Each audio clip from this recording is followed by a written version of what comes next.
दोस्तों नमस्कार, मैं राम सूरत यादव। क्या सरकार बनने से पहले ही राहुल गांधी ने पूरा प्लान बना लिया है कि अगर इंडिया गठबंधन की सरकार बनती है तो क्या प्रधानमंत्री मोदी को राहुल जेल भेज सकते हैं? ऐसा हम इसलिए कह रहे हैं कि अभी कुछ दिन पहले मोदी का एक बहुत बड़ा बयान कि हम जो है परमात्मा के स्वरूप हैं और परमात्मा ने हमको अपने स्वरूप के रूप में भेजा है, इसीलिए हम बड़े बड़े निर्णय लेते हैं। और तभी से ये बयान जो है पूरे देश में वायरल हो रहा है। मोदी की को लेकर के बहुत आलोचनाएं भी हो रही हैं कि किस तरह से प्रधानमंत्री मोदी जी अपने आप को परमात्मा का स्वरूप मानते हैं। और तभी आपने देखा है कि बिहार में रैली के दौरान रैली पे एक ही मंच पे तेजस्वी यादव और राहुल गांधी थे और उनसे ये सवाल किया गया और खासकर तेजस्वी ने राहुल गांधी से बताया कि हमें जो है यहाँ बिहार में आकर के बार बार जो है प्रधानमंत्री धमकी दे रहे हैं कि 4 जून के बाद जो है हम जो है कुछ शहजादों को जेल भेजेंगे। तो मतलब इसका क्या है? और इसी के जवाब में राहुल गांधी ने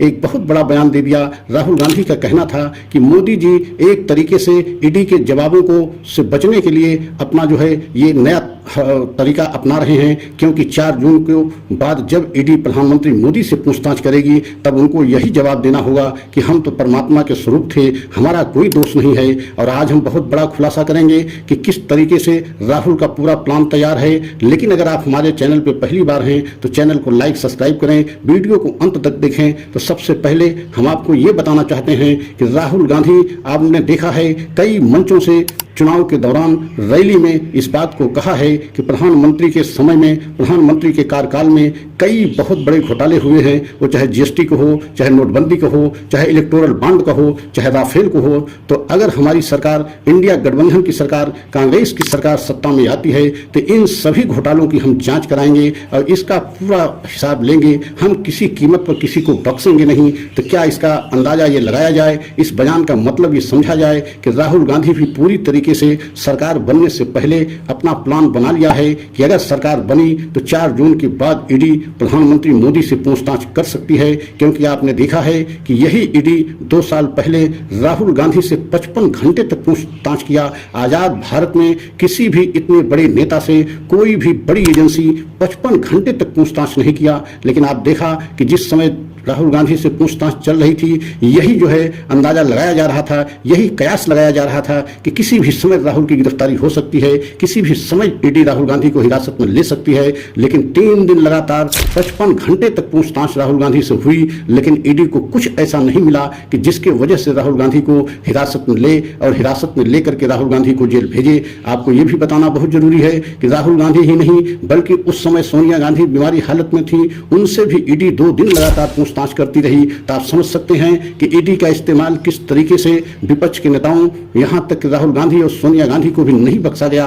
तो इसका मतलब क्या है कि अगर इंडिया गठबंधन की सरकार बनती है और 4 जून को जो है कांग्रेस की सरकार बनती है, कहीं राहुल गांधी प्रधानमंत्री बनते हैं, तो क्या वही काम अब ईडी जो है प्रधानमंत्री मोदी के खिलाफ या जो है बीजेपी के बड़े बड़े नेताओं के खिलाफ ईडी कार्रवाई करेगी? ऐसा हम इसलिए कह रहे हैं कि राहुल गांधी के बयान से तो यही लग रहा है कि जब राहुल गांधी की सरकार बनेगी तो वह जो है प्रधानमंत्री मोदी के कार्यकाल में, जिसको प्रधानमंत्री मोदी तो एक अच्छा कदम मानते हैं लेकिन राहुल गांधी उसको एक घोटाला का रूप देते हैं, वह चाहे राफेल की खरीदारी हो, चाहे जीएसटी हो, चाहे नोटबंदी हो, चाहे इलेक्टोरल बॉन्ड हो, इन सब को राहुल गांधी एक तरीके से घोटाला मानते हैं। और आपने देखा भी है कि सुप्रीम कोर्ट ने इलेक्टोरल बॉन्ड को लेकर के कितना बड़ा ऐतिहासिक जो है फैसला सुनाया, अन्यथा ये सच पूरे देश के सामने आ भी न पाता और किसी को पता न लगता कि कौन सी कंपनी, कौन सा उद्योगपति, किस जो है व्यक्ति को, किस पार्टी को कितना चंदा दिया, ये कतई पता न लगता।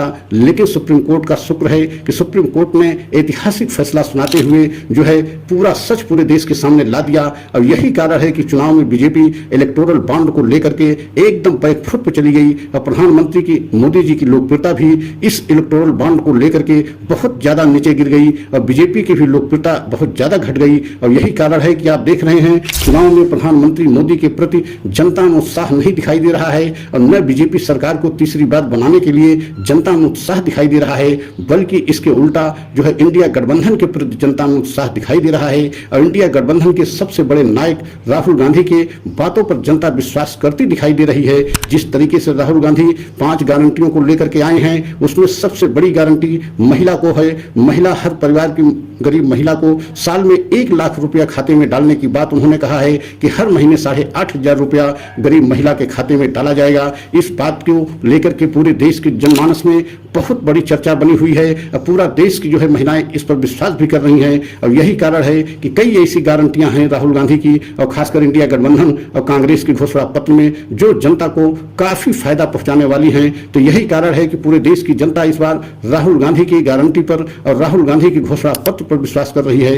लेकिन इस बार प्रधानमंत्री मोदी के जो है प्रति जनता में उत्साह दिखाई नहीं दे रहा है और यही कारण है कि धीरे धीरे प्रधानमंत्री मोदी के लिए जैसे जैसे चुनाव खत्म होने के कगार पर आ गया है, क्योंकि 7वें चरण का अंतिम जो है मतदान 1 जून को होना है, मतलब 2 दिन और शेष बचे हैं प्रचार में। लेकिन प्रचार में जिस तरीके से हमला एक दूसरे पार्टी के बड़े बड़े नेताओं पर व्यक्तिगत तौर पर किया जा रहा है, उसको देखते हुए दोनों पक्ष, सत्ता पक्ष हो या विपक्ष, पीछे हटने के लिए तैयार नहीं है। लेकिन क्या राहुल गांधी का प्लान तैयार है कि अगर राहुल गांधी की सरकार बनती है, इंडिया गठबंधन की सरकार बनती है, तो क्या मोदी के लिए मुश्किलें बढ़ सकती हैं? आने वाले समय में ये वक्त बताएगा। लेकिन अगर वीडियो हमारा अच्छा लगा हो तो लाइक, सब्सक्राइब करें, कमेंट के द्वारा अपनी राय अवश्य दें। अगला वीडियो पुनः लेकर के आएंगे। जय हिंद, जय भारत।